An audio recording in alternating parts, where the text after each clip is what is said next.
What's going on, boys and girls? We're going to do a squash and onions recipe, the old Southern style. This is the way my mom used to cook it, or at least this is the way I think my mom used to cook it. You know, your mom and them, they don't tell you the old recipes that make their food taste so good, but we're going to kind of extrapolate just from my taste buds and see if it comes out like mom's. Alrighty, and we kind of cheated here. We've got the pre-cut squash, and that's actually squash and zucchini. It's got onions in there. The only thing about these prepackaged ones that I don't like is they don't have enough onion in there. So I've got a medium onion here. We'll have a little bit of dill weed in there, some thyme, some Creole seasoning as well too. You can just use salt and pepper. And we're gonna have a little bit for our sauteing. We're gonna use a little bit of bacon grease. Now you don't have to use it if you've got enough, you don't like bacon grease or you want to kind of do more natural stuff, use coconut oil, use avocado oil. Heck, you can probably use Crisco, corn oil, whatever. So first of all, we're gonna fry the bacon, maybe 3 slices or so. Okay, we're gonna start off with like 4 slices of bacon here. And you just wanna fry them kind of hard because once they're kind of hard, I mean, you don't want to burn them, but once they're kind of hardened, you're going to take those pieces of bacon and crush them up, leave the oil in the pan. Okay, and all I've done is just kind of cut the onions, and I'm just going to add them to our squash and zucchini and onion preparation, just because I like onions, guys, and it makes it a little bit sweeter as well, too. Oh, and another secret recipe that my mom used to do. She would put sugar in hers, but we're gonna make ours a little bit healthier, and we're gonna put honey in there. It really does kick up the taste of it. Alrighty, like I said, you want it almost on the verge of burning, but not burnt. Alright, now we want to kind of scrape some of this kind of burnt on stuff off the sides, and these pots are real good about doing this here. Then we're going to add our squash and onions mixture in here, and again, that oil level, that's about how much you want to saute everything in. We got it on medium. Medium might be a little bit too high. All right, now we're going to add our mixture here.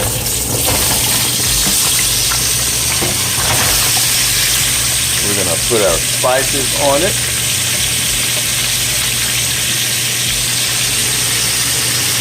That's our Tony Satchery. Going to add our dill weed here. You can be liberal with this dill weed. It's not going to mess up the taste here. There we go. That was real liberal. And also with our thyme. Now we don't want to put too much thyme in there, but it gives it that kind of fresh taste there. And we're just going to let that saute. Now I'm going to give you a little bit of advice, and this is something I had to find out for myself. You don't put a lid on this, because if you put a lid, it actually produces too much moisture, and you want it to kind of get into the tender spot by itself without adding the extra moisture to it. So don't put a lid on it. If it looks like it's cooking too fast, turn the heat down a little bit. But these vegetables will have their own moisture in there, and so you'll end up having a little bit of moisture in there anyway. Now we're going to take our bacon and just put it on a paper towel like this, guys. Just fold it over, and we just want it to be kind of crunchy. You can take you just want the crunchies in there. And see, there you go. Get all the crunchies. You can eat that piece right there. Yeah, you can eat that piece right there too. All right, we add our crunchies in there just to give it extra flavor. And again, you don't have to use bacon, guys. You can use turkey bacon if you want to. Bacon is just something, I'm sure my mom used to cook in bacon grease as a kid coming up. So So this is just something to give it flavor.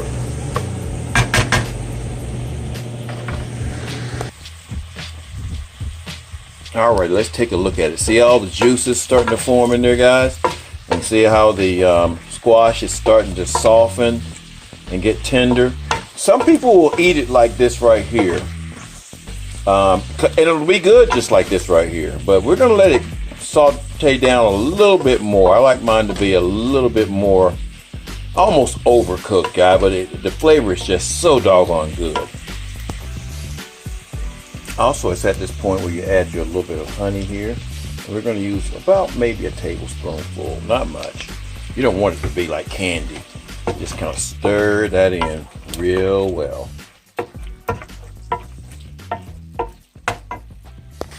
All right, guys, when it starts cooking in its own oil and things like that, that's kind of how you know it's done. Because now the moisture has cooked off of it, but I can hear it sizzling with the oil that's in there. So now that's when it's done. And this is when you can turn off the heat and you can put a lid on it now.